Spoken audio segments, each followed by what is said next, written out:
देश की सबसे बड़ी एयरलाइन इंडिगो अचानक संकट में फंस गई है। पिछले कई दिनों से लगातार फ्लाइट्स रद्द हो रही हैं। यात्रियों की परेशानी चरम पर है और इस बीच शेयर में भी भारी गिरावट देखने को मिल रही है।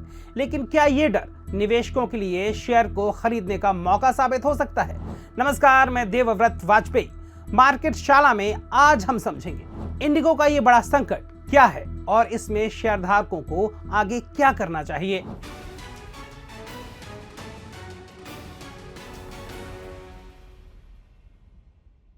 पिछले कुछ दिनों से इंडिगो ने 1000 से ज्यादा फ्लाइट्स कैंसिल कर दी। एयरपोर्ट्स पर लंबी लाइनें हैं, यात्रियों में गुस्सा है और सोशल मीडिया पर शिकायतों की बाढ़ आ गई है। एयरलाइन के मुताबिक ये संकट कई वजहों से एक साथ आया है। पहला है छोटे तकनीकी ग्लिच, दूसरा है सर्दियों में शेड्यूल बदलाव, तीसरा है खराब मौसम, चौथा है एयर ट्रैफिक में भीड़ और पांचवा है नए क्रू रोस्टरिंग रूल्स। हालात इतने खराब हो गए हैं कि इंडिगो ने डीजीसीए को बताया है कि 8 दिसंबर से उन्हें अपनी फ्लाइट्स कम करनी पड़ेंगी और 10 फरवरी 2026 तक ही सब कुछ ठीक होकर पहले जैसा चल पाएगा। इससे साफ पता चलता है कि इंडिगो की समस्या कितनी बड़ी है।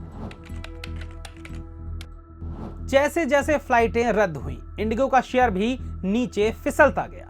दिसंबर में 10.7% की गिरावट देखने को मिली है, लेकिन कई बड़े एनालिस्ट कुछ और ही कह रहे हैं। वे कह रहे हैं डर नहीं, ये एंट्री अपॉर्चुनिटी है। आनंद राठी के नरेंद्र सोलंकी कहते हैं नियर टर्म क्योस है, लेकिन लॉन्ग टर्म की कहानी बिल्कुल मजबूत है। इंडिया की एविएशन ग्रोथ इंडिगो को आगे ले जाती रहेगी।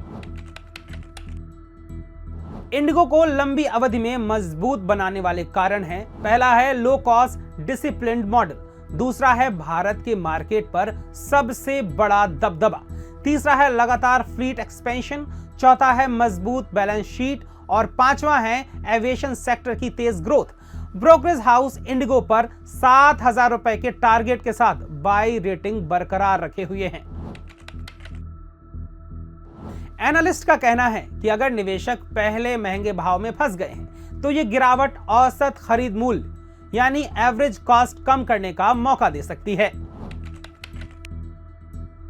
फ्लाइट रद्द होने की वजह से इंडिगो के Q3 के नतीजे कमजोर आ सकते हैं।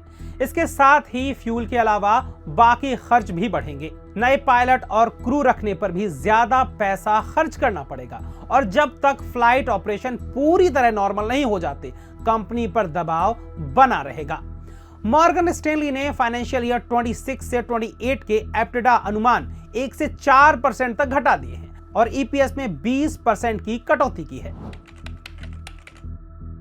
भारत में इंडिगो का मार्केट शेयर 65.6% है। यह दुनिया के बड़े बाजारों में कहीं नहीं दिखता। यूएस में सबसे बड़ी एयरलाइन 21%, चाइना में सबसे बड़ी 16%, ब्राजील, यूके, थाईलैंड कहीं भी इंडिगो जैसा दबदबा नहीं है। भारत में तो डुओपोली है, Indigo plus air India 91.3% market share.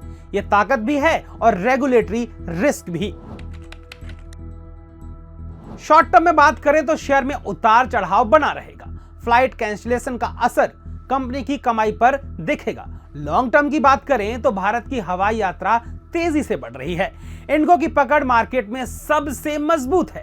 Company के पास नए विमानों का बड़ा ऑर्डर है और इसका कम खर्च वाला मॉडल इसे आगे भी फायदा देगा। एनालिस्ट की सलाह है कि गिरावट पर खरीदें, लेकिन एक बार में नहीं, धीरे धीरे हिस्सों में निवेश करें। अगर वीडियो उपयोगी लगा हो तो लाइक करें, शेयर करें और बिजनेस स्टैंडर्ड हिंदी को सब्सक्राइब करना बिल्कुल ना भूलें।